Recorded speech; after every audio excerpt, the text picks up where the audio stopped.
All right, hi there, welcome everyone. We're going to go ahead and get started. Welcome to our webinar. We're going to look at how you can unmask your anonymous web traffic using ZoomInfo's websites tool. So really excited to be here and get this webinar started with all of you all today. Thanks for taking the time to come here. As we get started, just a couple of housekeeping things. First of all, as a publicly traded company at ZoomInfo, we need to talk with you just very briefly about this safe harbor statement that you see on the screen here. This is just a way of us saying, listen, we may talk about stuff, especially in the Q&A, that are forward-looking statements, things that are not yet available in our product, things that might be on the roadmap or we're considering doing. All of that stuff is still kind of subject to actually coming to fruition. So we would really suggest that you don't take any forward-looking statements and then make investment choices on those things. You should consult your investment professional before buying or trading ZoomInfo stock. So that's what that piece means. You can read this at your leisure. Next, a little bit about who you're going to hear from today. My name is Anderson Campbell. I'm a product marketing manager here at ZoomInfo, and I'm joined with my colleague, Sarah King, who we'll hear from in just a bit. Sarah is a learning and development team lead, senior manager, and she is an expert on how to actually use the ZoomInfo tools and platform, and websites is something that she is intimately familiar with. So we're going to hear from her as well. She's going to show us some of the use cases and ways you can actually be in the platform to use the websites tool. In terms of our agenda for today, there are really four things that I want to talk through before I hand it over to Sarah. And those things you can see on the slide here. When we're thinking about using website visitor identification tools, there's really kind of four areas where those can be really useful for our go-to-market motion. Identifying potential accounts to reach out to, targeting accounts based off of their behavior on your website, finding contacts for those accounts, so the right person to reach out to, and then automating your outreach. Website visitor identification tools are good for all of those things, and I want to touch on each of those in turn. As we go on today, if you have questions, please feel free to submit those. We're going to have some time for a few questions at the end today, so just submit those in the Q&A. Excuse me. Submit those in the Q&A, and we will get to those towards the end of our time together today. One last reminder, this webinar, of course, is being recorded, and you will be sent a recording of this webinar at the end. So if you miss something or we go too quickly, don't worry, you'll be able to come back and find this in the future. All right, let's get started with just some framing stuff about website visitor identification, and we'll move into these four pieces here. So I think by and large, like the biggest question that we have when we're looking at a tool like websites is what even is website visitor identification? How does it happen? How does the websites tool know what companies are coming to my website? Those are great questions to ask. And there are really kind of three big ways that any website visitor identification tool operates. It's using one or more of these things that you see listed on the slide here. Why do you even need website visitor identification or a tool like websites? Well, it's because when we look at studies of the amount of website visits that actually convert into a form fill or into a chat conversation, you see the statistic there, it's pretty low. It's only about 2% of the people that are coming to your website are actually volunteering information by filling out a form, by having a chat that identifies who they are and the company that they work for. It means that 98% of those folks that visit your website are doing so relatively anonymously. And that's where a tool like websites can be really helpful, because it's looking at the 98% of the folks that are coming to your website and trying to give you more information about who they are, where they work, their behavior on your site, so that you can then use that to target your outreach. And the three main ways that that is accomplished are IP address matching, reverse DNS lookup, and cookie matching. And we're going to look at a couple of these in more detail, because I think it's interesting and important to know how they operate, so that as you're evaluating solutions for website visitor identification, you can understand the strengths and the limitations of the various ways that those solutions operate. So the first of these is IP address matching. Well, what even is an IP address? I like to think of it like a virtual license plate. So you know how all of our cars have license plates, and that's a series of letters and numbers. And the letters and numbers themselves are unique enough to the car that you can use that, if you have the right data, to uncover information about the person driving the car, right? If you had the right data, you could know their name. You could know where they live.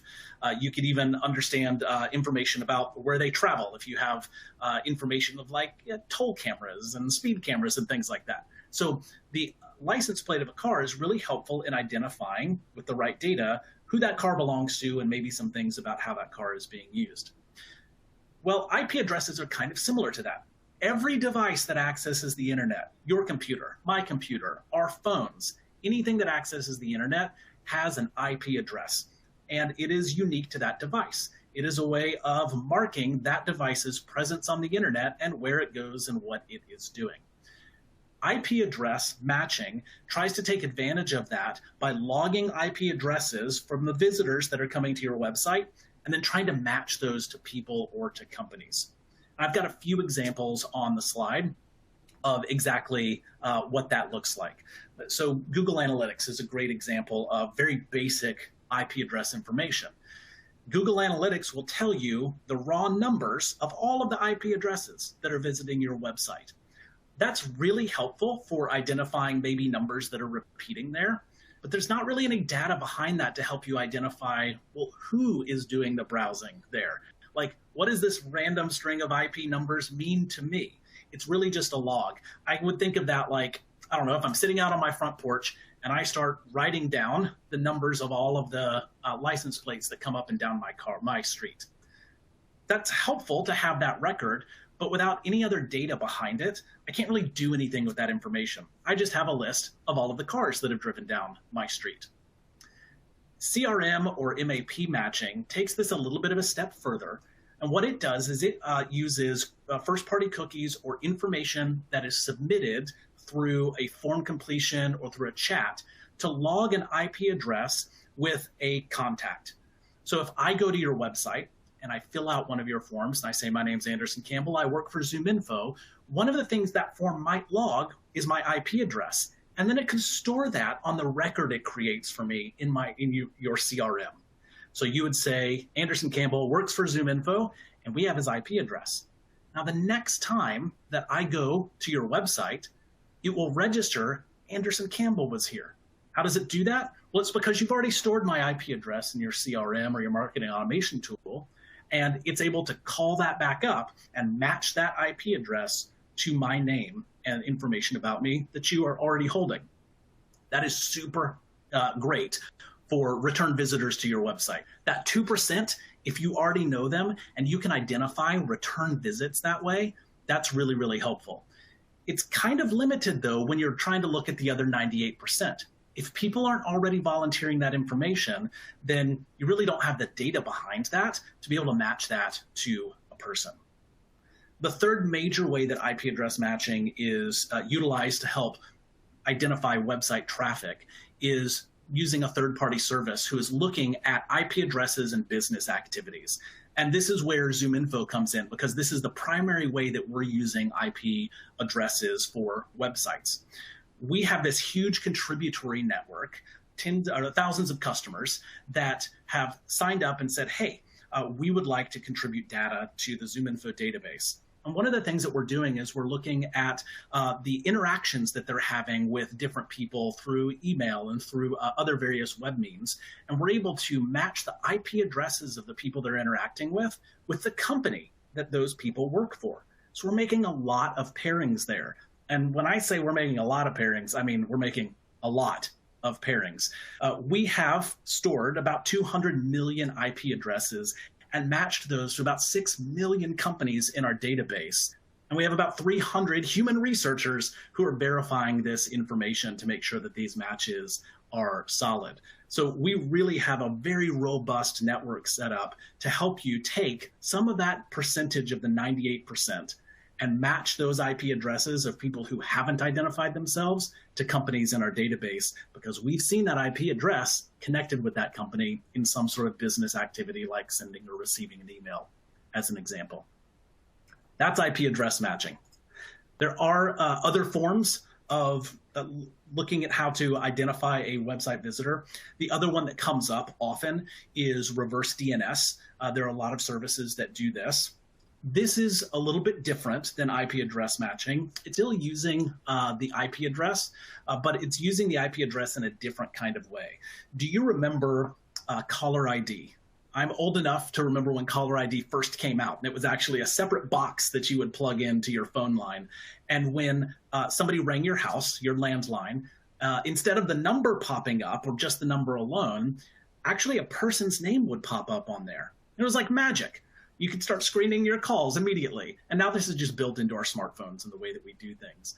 But what it was doing there is it was actually taking the phone number. It was looking for that phone number in the public registry of the phone database and seeing who pays the bill that that phone number is connected to. And then that's the name it would show you on the screen. So it was converting that anonymous string of text, the phone number, into an actual person's name. And if you remember kind of how this is operated, when there's just a landline and you have multiple people living in a house, it's only the bill payer's name that shows up. That may or may not be the person that's actually on the phone, right? So this happened to me all the time when I was growing up. I was excited that one of my friends was calling, and it wasn't one of my friends. It was my friend's parent wanting to talk to my parents. So same kind of limitations exist here as well with reverse DNS. Reverse DNS basically says, for this for this IP address, what company is this registered to? A lot of IP addresses are actually registered to internet service providers, like Comcast, for example. Reverse DNS is primarily used to help email systems screen out spam. And it's really good at that because it looks for trusted IP addresses associated with trusted internet service providers. It's not really good as a lead generation tool. And you can check this for yourself. There's a bunch of free online reverse DNS lookup tools. And if you go to one of those and you put in your IP address, then it will tell you what company that IP address is registered to. I did this for myself right before our webinar. If you were to use reverse DNS to try to identify me using my IP address, it would say that Comcast is the organization, because that's who my internet service provider is. But I don't work for Comcast. So if I visit your website and you're using reverse DNS to try to identify me, you're going to be calling Comcast to try to sell your product instead of ZoomInfo. So that's a big miss there. Poor for B2B lead generation, great for catching spam and trusted senders.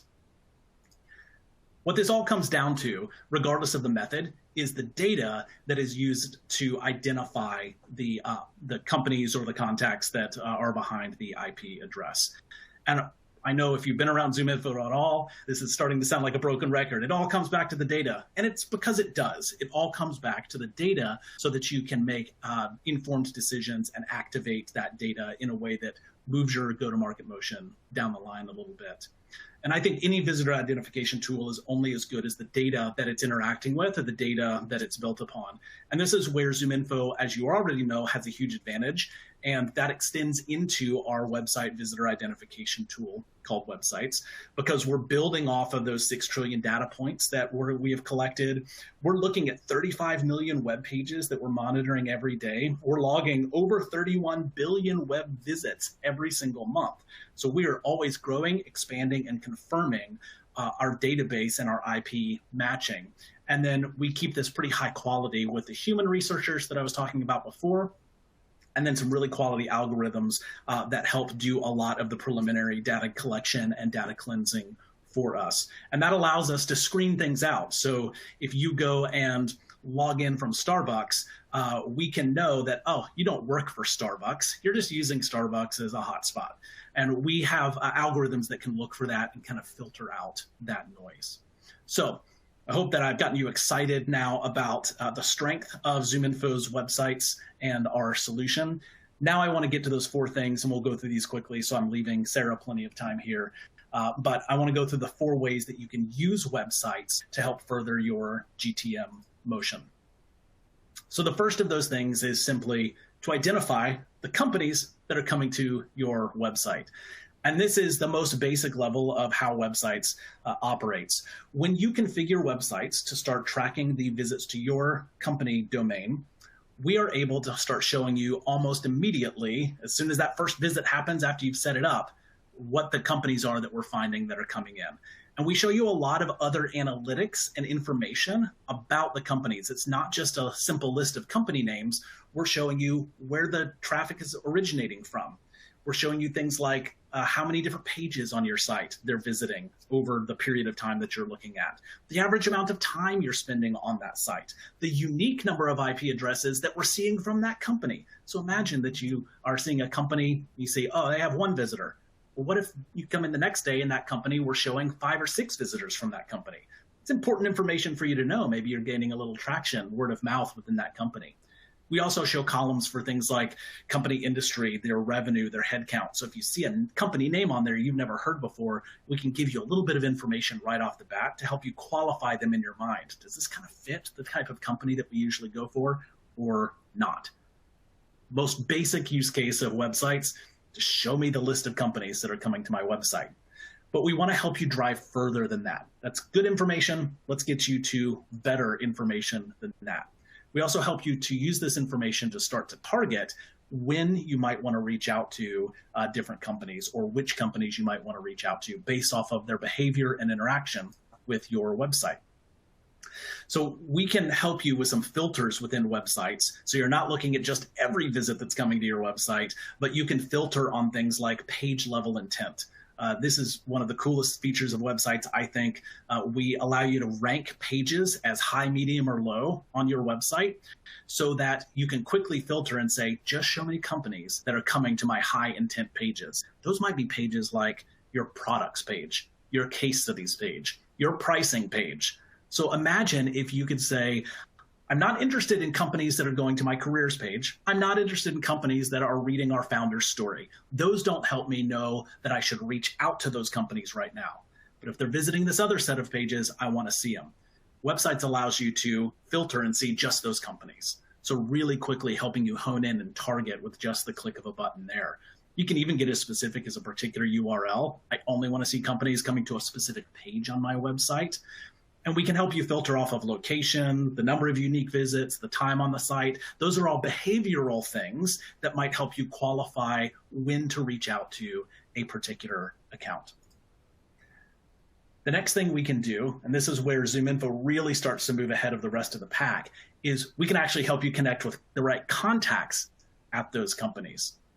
We help you discover with kind of person level precision the right kinds of people to reach out to by allowing you to click on any company and websites, and we will show you, here are the kinds of people that work for that company. Here's the org chart for that company. If you've set up your buying committee, here are the buying committee members at that particular company, and you can export that information right away so that you can start acting on that. So without having to go anywhere else, you can stay in websites and start exploring the people that are the companies that are showing interest on your website. And then the final piece that I wanted to talk about before I hand it over to Sarah is how you can automate all of this. So this is great for a manual flow, but once you have that manual flow kind of clicking and humming for you, it sure would be great if you could set it and forget it, right? Remember the old Ronco rotisserie? I always think of that when I think of workflow automation within ZoomInfo. You can set it and forget it. Workflows is another tool that we have that works really nicely with websites because you can set up a workflow to trigger an automated action based off of visit behavior to your website. So let's say somebody visits the zoominfo.com pricing page 2 times over the course of 1 week. Then I want to take all the companies that have shown that kind of visitor behavior. I want to take their buying committee and I want to export those as contact records to Salesforce. Maybe I want to drop them directly into an engaged sales flow so that we start automated outreach on behalf of my sales reps. That workflow can be scanning for those conditions and fire those actions off 24 hours a day, 7 days a week. So it really allows me to figure out what's the behavior that I want to monitor and what actions do I want to have taken. And I can set that up, and then I can go about the rest of my business and let websites and workflows work in tandem with one another to push information to me where me and my team need it to be able to act on it. So it's about getting the right companies, the right people, and the right place at the right time for your reps to execute. All right, that is my spiel. I've taken more than my share of time here. As a reminder, if you have questions along the way, put those in the Q&A, and some of those we'll be able to answer towards the end of our time today, and we can follow up with you if we don't have enough time to answer your question. But now I would like to hand it over to Sarah King. And Sarah, can you show us how you can take my theoretical stuff and actually put it into action? How are people actually finding success with websites? Yes, absolutely. Super excited to just speak on everything that Anderson mentioned inside of the platform. So I'm going to go ahead and share my screen. Now, to preference this, with websites, it does take a slight setup process. But the good news is the setup process, there will be an implementation guide in the resources. And then also, once you're here in the websites tab, there is going to be a little grad cap here. Now, within this grad cap, it's everything that you need to know about websites, and then, of course, including the installation of websites as well. But I'll be speaking on the majority of different ways we can just get a jump start with websites. Now, first things first, once you have websites implemented, this is going to be the end result. You can see all the businesses that are visiting your company's website. So since I'm at ZoomInfo, I'm connected to ZoomInfo's company's website. So I'm seeing all ZoomInfo's website visitors. Now, with that, we can, of course, adjust the time frame. We can go a few months back. Or what I like to do is I like to see within the past day. I can get the freshest data and see the most recent companies on my website. Now, with that, we have a large list to work off of. And of course, in theory, it's great to see all these companies. But in reality, we want to make sure we have a very targeted list that we can work off each day, each week, and properly nurture and prospect all of these leads. Now, on the left-hand side, you can start filtering by other priorities. One of those priorities where I like to start my filtering, earlier, Anderson mentioned that you can filter by specific web pages, and that's going to be here on the left-hand side. So think about your company's website. If there's certain web pages or areas of your website that may indicate high interest, or companies may be interested to buying your product, you can filter by those parameters. So in ZoomInfo's case, we're grabbing some of our best leads from our pricing page. So I can go ahead and type in pricing here, and moving forward, any business looking at this specific URL will populate within my result. Of course, there's probably multiple web pages that indicate high interest, high intent. And so if you are the admin for websites or Sales OS, you can set up page intent. And so with that, if you want to include visitors of your pricing page, your contact us page, your free trial page, on the left-hand side, once you activate page intent, you can use that drop-down menu and find all those high intent pages all within one filter. So again, we're trying to pinpoint you to the greatest opportunities within websites. Now here, I'm not done, because yes, we have more of a targeted list, but we also can prioritize the companies that are visiting our website more than average. Yes, you may have a current client that may be visiting your website just to log into the platform, or maybe they're looking at your careers page. With that, if you want to find all the companies visiting your website more than average, we have spiking right here. Now, once we click on that filter, moving forward, all these businesses are not only looking at our website and certain web pages, they're also looking at our website more than average. Now, of course, we can tell you the time frame of them looking at your website, but we also have more context clues to understand what that website visit looks like. With unique visits, it shows you how many individuals within that company is visiting your website. We also have page views, which shows you how many web pages overall they're looking at. But what's most important to me and our clients is being able to see how long they're spending on our web pages. Now, if they're really analyzing what's on those web pages, again, that's going to indicate that they have more interest in your products and your services. So with this average session duration, you can also filter based on how long that visit is, 5 minutes or seconds. We have that filter here at the bottom. And then, of course, we can also filter by location. And we see a lot of businesses here, And of course, with these businesses, they may have multiple offices, branches, employees just scattered all around the world. So yes, it's great that Fortinet is visiting our website, but where do we start our marketing efforts? Where do we start our prospecting? Now with that, our visitor location information will show us where the nearest office from this website visit is.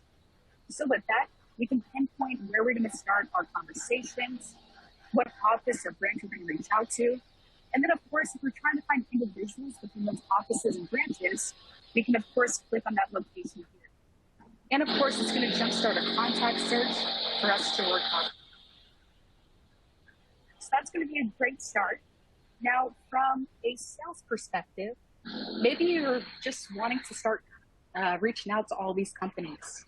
What you can do is you click on the white space here, and on the right-hand side, company details will populate. So that means anything I need to know about this business will be instantly available here. Now, some of the details that you'll see is, of course, high-level information, such as where they're located, industries they fall under, the size of the business, their revenue counts. So if these attributes are reflective of a good fit client or your ideal customer, of course, this is a great account for you to work.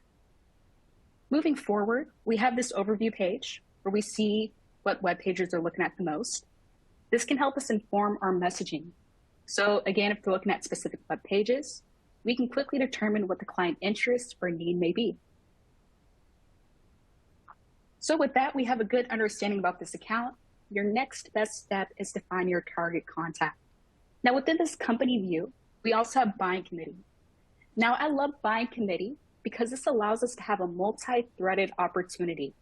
We can find all of our key personas instantly within this view.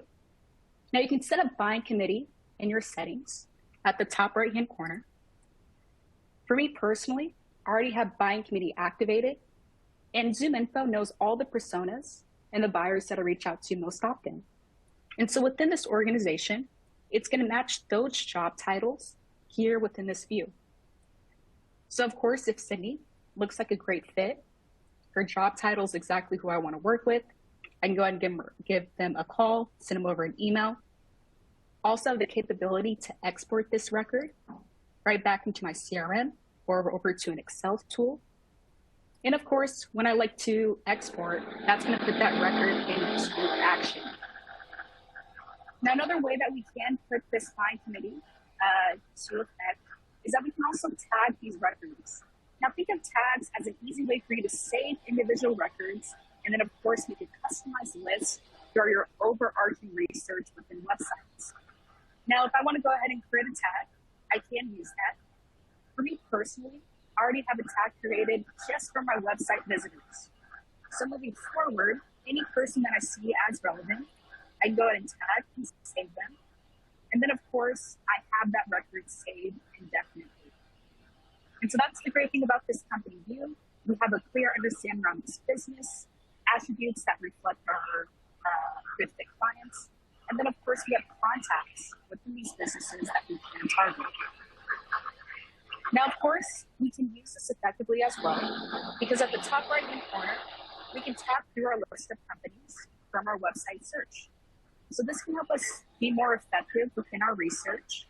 I can hit all these companies, tag, find out who's who, and then, of course, just be a little bit more effective with my use of the platform. So that's how we can identify records, target the right contacts, and then to wrap this all up, we can also automate a lot of our efforts here within websites. Now, if we want to set up automation within websites, we can easily do that with workflows. Now, I love workflows. Keep in mind, this is a feature for anyone with the elite package of Sales OS. But at the top right-hand corner here, there is going to be a great workflow icon. Now, when we create this workflow, again, this is going to set up automation. And moving forward, for every single workflow, we need a trigger. And in this case, our trigger is whenever someone visits our website. We can also add other parameters as far as the number of times we want them to visit. Let's say we want them to at least visit our website 2 times. We can also put in other parameters such as our target client, contact, that's going to be right here as well.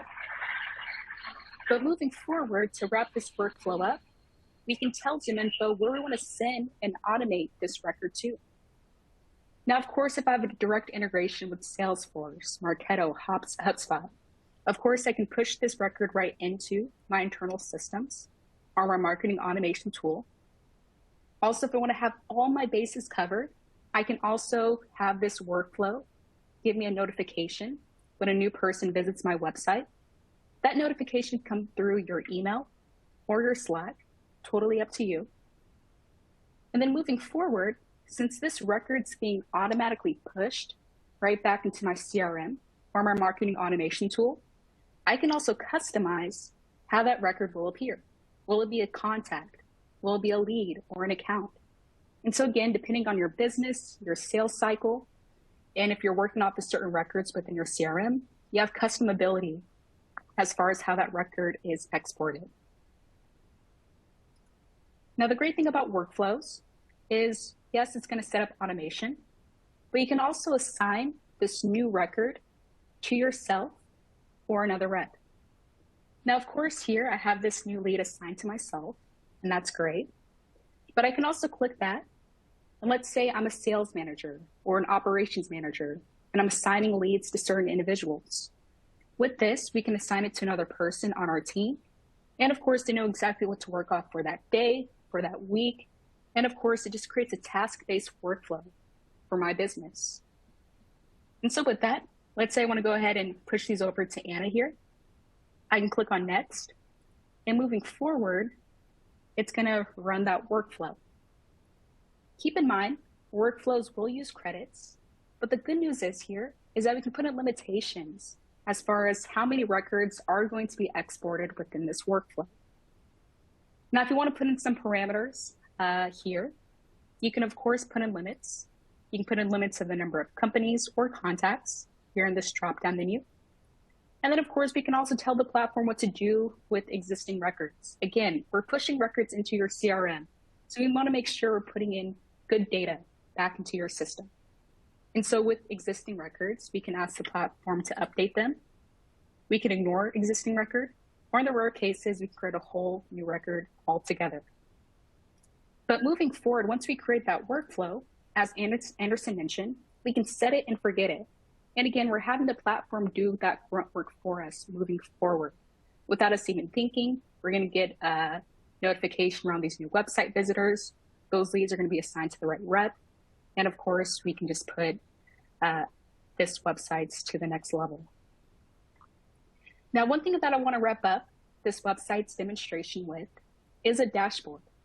Now, if you're using SalesOS, but you're more on the marketing side of things, or maybe you're newer to the platform or you're a new business and you're really trying to hone in on your ideal customer. One thing with websites is that we give you a data dashboard of what audience you're attracting from to your website. As you can see at the top right-hand corner, we have a list view as well as a dashboard view.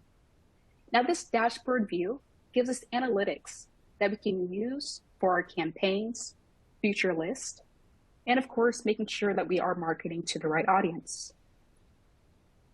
Now, some of the analytics that you will see is, of course, the ebbs and flows of your website visits. So from a marketing standpoint, you can see if your marketing efforts are effective. Again, you may be experimenting with new marketing efforts, maybe experimenting with new campaigns. And this is a nice little gut check that you can use moving forward. We also have a direct line of sight of how many companies are our most visited companies, our most visited website pages. But the bread and butter here is the company insights. Again, this gives you an inside view of the audience on your website. Now, let's say in theory, ZoomInfo is allocating a lot of resources, reaching out to the retail space. We think retail is our ideal client. But as you can see from our website visitors, retail's kind of lower on the audience.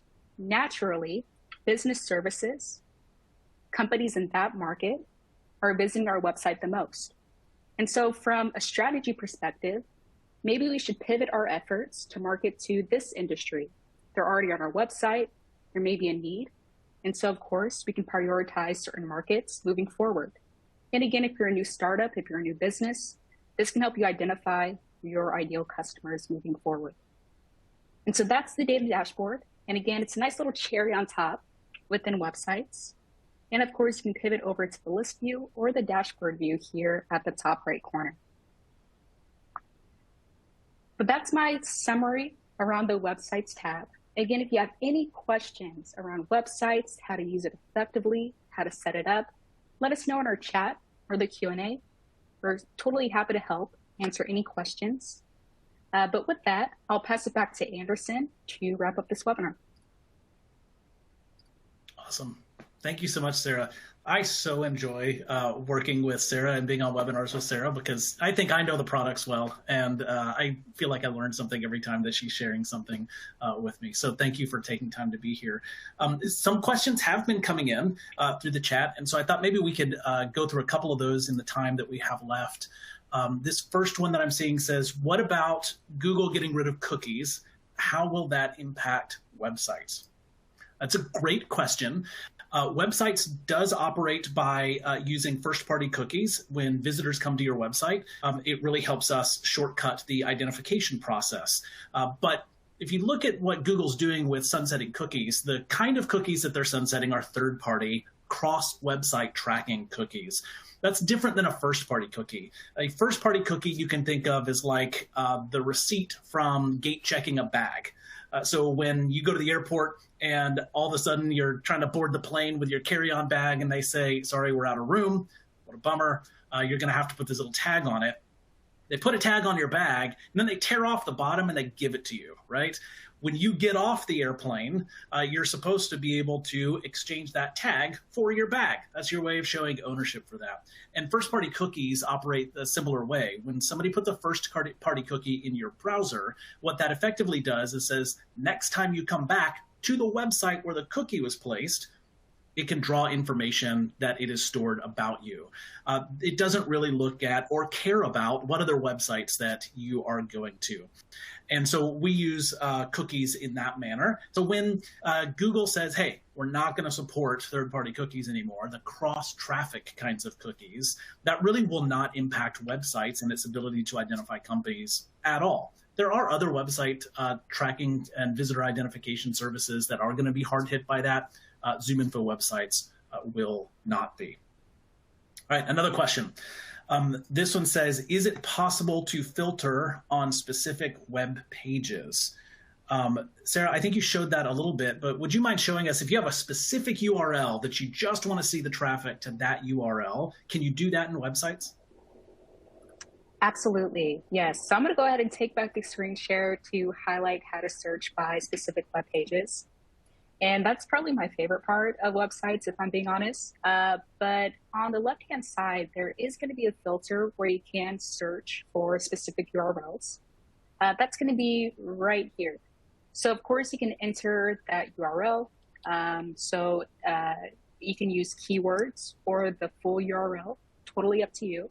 But if I want to see everyone visiting our pricing page, our pricing URL, of course, we can use pricing, and any URL on my website that contains that keyword will populate within our search. So again, you can use a keyword or a full URL, totally up to you, but on the left-hand side, you do have that capability to search by certain web pages. Awesome. Another question that came through, can you show us the exact person from a company that is visiting our website?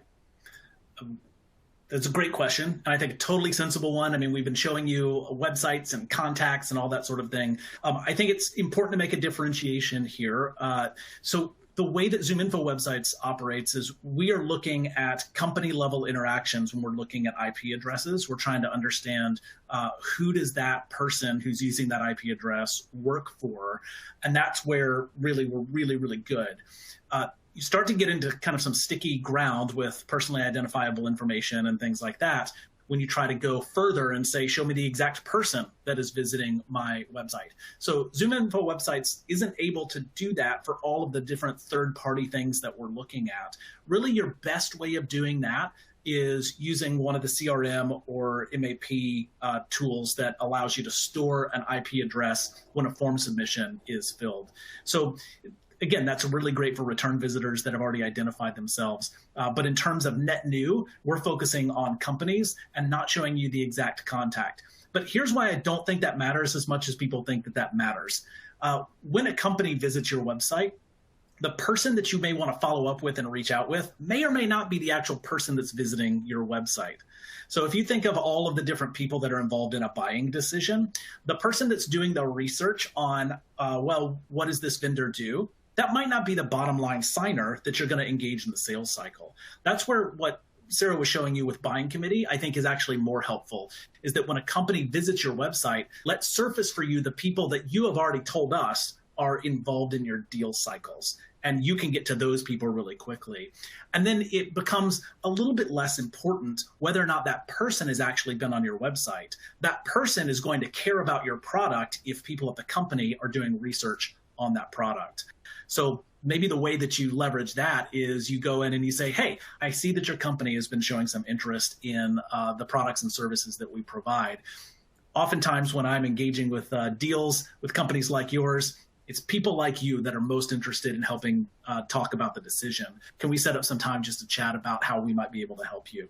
So that, I think, is where, like, maybe getting over-indexed on can you show me the exact person that's visiting my website can maybe actually take you in a direction you don't want to go. Instead, take the interest from the company and then find the people that you need to engage at that company, irrespective of whether or not they've hit your website yet. That's how I would kind of answer that one. Sarah, do you have any like other color on that? Anything that you maybe wanted to add? No, you put it the best way. So the way that you explained it was awesome. Okay, well, thank you. There was another question that came in. This is more on the tactical side of things. I think it says, can I set up alerts for when a company visits my website? Is there a way to do that with websites? The closest thing to that would be workflows. So with workflows, you can set up like email notifications or Slack notifications for when someone visits your website. You can also use that to automatically export those records as well. But yes, you can set up alerts, but that is going to be through the website workflows feature with websites. And again, those alerts can come through email or your Slack. Okay, very cool. Sounds like workflows is really the way to go when you're wanting to get any sort of like automated action out of it at all, whether it's exports or notifications. Absolutely. Okay. I think we have time for one more question. This one that came in says, can you show me how to get websites set up? So yes, I would refer you probably also to the website's implementation guide, which you should see in the resources that are on your screen there. And talking about that, there's a number of resources that we've put there. There's a website visitor identification guide, which goes through a lot of the same content that I presented at the top. There's an FAQ for websites there, the implementation guide, which will show you step-by-step how to be able to do something like this. And then I think that we also have I think that's it in terms of the resources that we've put there. Let me show you really quickly, though. I do have a connection to an environment that will allow me to show you what it looks like if you haven't implemented websites yet. Let me draw that up on my screen here. All right. So if you've not implemented websites and you're an admin, your view is going to look something like this. When you click on the Websites tab, you'll see, instead of what Sarah was showing, you'll see a little thing that tells you a little bit about what websites can do for you, turning your page views into pipeline. And it's really pretty easy to get started implementing websites. You would just enter your web domain here. So this is your company's website address. So I'm going to do yourAwesomeSite.com. And then you see you can click on this blue button here to add your domain. This is going to generate a script for you. This is the ZoomInfo tag. And what we need you to do is either self-implement or work with your webmaster, somebody on the IT side, to take this HTML copy that's here, and you can see that if you want, clicking the down arrow. We need you to copy and paste this script into the header, the global header of your website. This is going to ensure that when an IP address lands on your web page, that it sends that IP address to ZoomInfo for information, and that we then take that information and reflect that back to you within websites. So it's very important that you just copy and paste this into the global header on your website.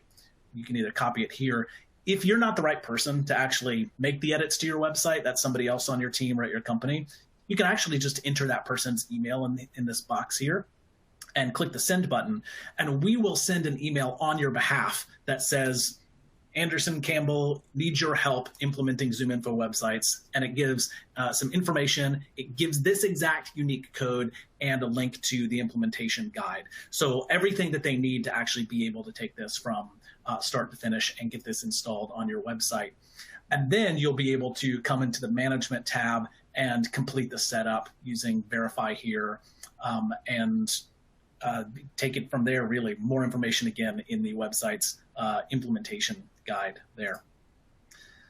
All right, I am looking at our time, and I just want to be respectful of people's time. Thank you for coming to this. A few just last things in terms of like, what should you do next? I think that probably the next best step is for you to get websites set up if you haven't already. Implementation guide is there. And as a matter of fact, when we close out this webinar, you're going to be asked to complete a really quick survey asking you if you would like somebody from ZoomInfo to reach out to you to help you with next steps on getting implemented. So if you don't want to self-implement, you'd like us to help walk you through it, then you can say, yeah, give me some help, and we'll have some follow-up outreach for you. Once you have websites set up on your site, though, I really think the next best thing is to get further training. ZoomInfo University, which hopefully you're all already aware of and using, ZoomInfo University has some great resources on further training. Sarah and her team conduct live webinars very regularly on utilizing websites, where they go into even deeper than what we were able to see today. We have on-demand resources in ZoomInfo University that you can watch at your leisure as well. So I would suggest that you get some good training from ZoomInfo University as your next step. All right, I think that's going to do it for us for this particular webinar. Again, very thankful that you took the time to be with us today. Great questions. If we didn't get to your question in the Q&A, we will follow up with you with an answer to that question. Be sure to check out, before you leave, check out those resources that are there. It's everything you could ever want to know about website visitor identification, FAQ for websites, how to get it implemented. So grab those documents or grab those resources if you can. And let us know if you would like someone from our side, your CSM or your account manager, to reach out to you with next steps. All right, I'm going to say goodbye for both Sarah and I. We really appreciate, again, the time. And yeah, good luck out there. And I hope this helps you get some new business and close some deals.